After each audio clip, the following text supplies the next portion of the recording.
वर्णिवेशरमणीय दर्शनम मंदहासरुचिराननाम्बुजं पूजितं सुरु नरोत्तमैर्मुदा धर्मनंदनमहं विचिन्तये। असतो मा षट्गमय तमसो मा ज्योतिर्गमय मृत्युर्मा अमृतं गमयः। ओम शांति शांति शांति।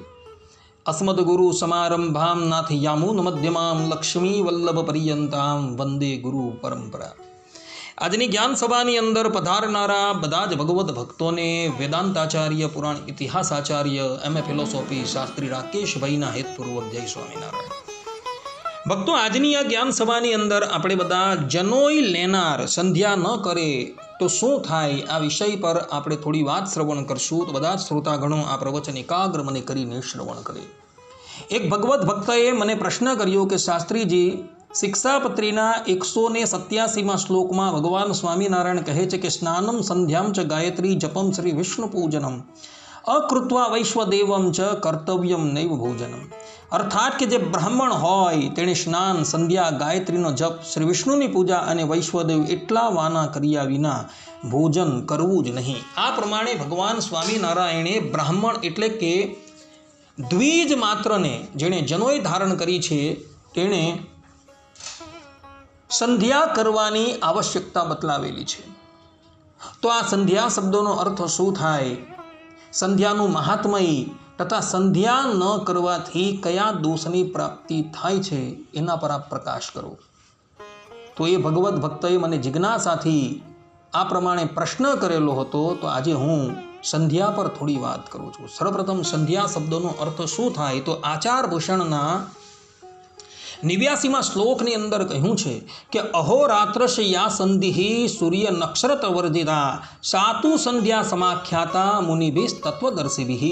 अर्थात कि सूर्य और तारों से रहित दिन रात की संधि को तत्वदर्शी मुनियों ने संध्या काल माना है। सवारे प्रातः काळे सूर्य उदय थवानो होय अने चंद्र अस्त थवानो होय ते समयने तथा रात्रिने विषे सूर्य अष्टाचल पर होय अने चंद्र उदयाचल पर होय तो ते समयने संध्या समय कहेवामां आवे छे। तो एवा समयनी अंदर जेणे जनोई धारण करेली छे एणे संध्याना देवतानी उपासना करवानी छे।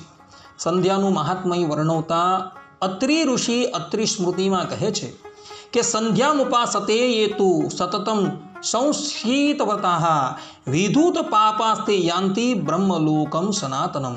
अर्थात कि नियम पूर्वक जो लोग प्रतिदिन संध्या करते हैं वे पाप रहित होकर सनातन ब्रह्मलोक यानी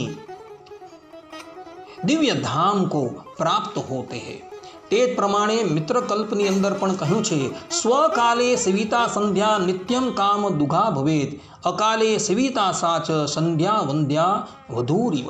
अर्थात कि समय पर की गई संध्या इच्छा अनुसार फल देती है और बिना समय की गई संध्या वंध्या स्त्री के समान होती है। आ प्रमाणे समय पर जो संध्या करवामां आवे तो ए इच्छित फल आपनारी थाय छे।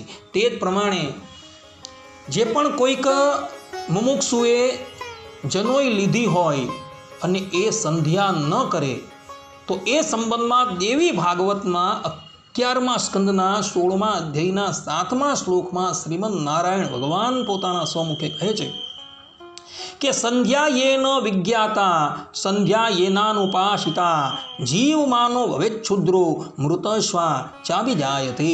अर्थात कि जिसने संध्या का ज्ञान नहीं किया, जिसने संध्या की उपासना नहीं की, वह द्विज जीवित रहते शूद्र सम रहता है और मृत्यु के बाद कुत्ते आदि की योनि को प्राप्त होता है। અહીં સ્પષ્ટ રૂપે લખેલું છે કે જે પણ કોઈક જનોઈધારી મુમુક્ષુ સંધ્યાનું જ્ઞાન નથી રાખતો અને સંધ્યાનું જ્ઞાન હોવા છતાં સંધ્યાના સમયે સંધ્યાના દેવતાની ઉપાસના નથી કરતા એ જનોઈધારી હોવા છતાં પણ શૂદ્ર સમાન છે અને મૃત્યુ બાદ શ્વાનની યોનિમાં પ્રવેશ કરે છે।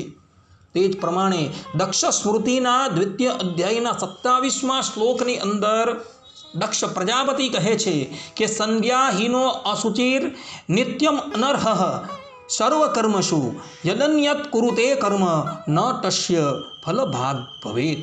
अर्थात कि ब्राह्मण क्षत्रिय वैश्य आदि संध्या नहीं करे तो वे अपवित्र है और उन्हें किसी पुण्य कर्म के करने का फल प्राप्त नहीं होता। जे पण कोई मनुष्य जनोईधारी छे अने संध्याना देवतानी उपासना नहीं करतो तो ए व्यक्ति पछी जे पण कंईक सत्कर्म करे छे ने एने एनु कोई फल प्राप्त थतुं नथी। तो जे पण कोईक व्यक्तिए जनोई धारण करेली छे एणे संध्या फरजियात करवानी छे। जे पण कोईक व्यक्ति त्रिकाल संध्या करे छे तो ये श्रेष्ठ छे, 2 संध्या करे छे तो ये मध्यम छे अने 1 संध्या करे छे ये कनिष्ठ छे अने जे संध्या नथी करतो ये शूद्र समान छे एवुं शास्त्रोनी अंदर कहेलुं छे। इतर स्मृतिओनी अंदर तो त्यां लगीन कहेलुं छे कि द्विज होय अर्थात के जनोईधारी होय अने 3 दिवस पर्यंत जो संध्या न करे ने तो ए पोताना द्विजत्व परथी पतित थई जाय छे।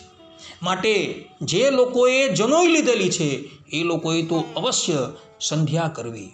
संध्या गोरखपुरथी प्रकाशित थयेल नित्य कर्म पूजा प्रकाश नामना पुस्तकनी अंदर संपूर्ण रीते चित्र साथे बतलाववामां आवेली छे। तो द्विज मात्रए ए पुस्तक खरीदी लेवुं अने एमांथी जोईने संध्या अवश्य करवी। कोई व्यक्ति एम कहे कि भाई एक ग्रंथनी अंदर ए पुस्तकनी अंदर तो जे संध्या आपेली छे एना मंत्रो अमने आवड़े एम नथी कारण के अमे संस्कृत भणेला नथी तो अमारे शुं करवुं। तो एवा व्यक्तिए संध्या संक्षेपमां करवी। एणे प्रातःकाले सूर्योदय पहला ऊभा थवानुं छे, स्नान आदिकथी परवारी सूर्यने अर्घ्यदान करी 11 वखत गायत्रीना जाप करवाना छे। त्यारबाद मध्याह्न काळे ज्यारे सूर्य माथा पर होय त्यारे पण एणे सूर्य ने अर्घ्यदान करी 11 वखत गायत्रीना जाप करवाना छे।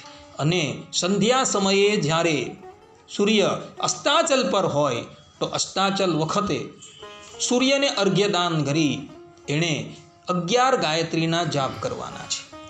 प्रातःकाले पूर्वाभिमुख थईने संध्या करवानी छे, मध्याह्न काळे पूर्वाभिमुख थईने संध्या करवानी छे अने सायंकाळे एटले के संध्या काळे दक्षिणाभिमुख अर्थात के पश्चिमाभिमुख अथवा तो उत्तराभिमुख थईने संध्या करवानी छे। आ प्रमाणेनी विधि शास्त्रोकारोए नक्की करेली छे। तो द्विज मात्र अर्थात के जे लोकोए जनोई लीधेली छे ए लोको तो त्रिकाल संध्या अवश्य करे। संपूर्ण संध्यानुं ज्ञान नथी तो संक्षिप्तमां अमे जे प्रमाणे रीत बतावेली छे ए प्रमाणे एणे संध्या करवानी छे। तो बधा ज लोको आ वात जे छे ए आत्मसात करीने राखे। आटલું કહીને હું મારા આ પ્રવચનને અહીં વિરામ આપું છું। સર્વે સંતુ નિરામયઃ સર્વે સુખીનો ભવन्तु સર્વભદ્રાણિ પશ્યन्तु મા કશ્ચિत् દુઃખ ભાગ ભવેत् અસ્તુ। જય સ્વામિનારાયણ। વર્ણિવેશ રમણીય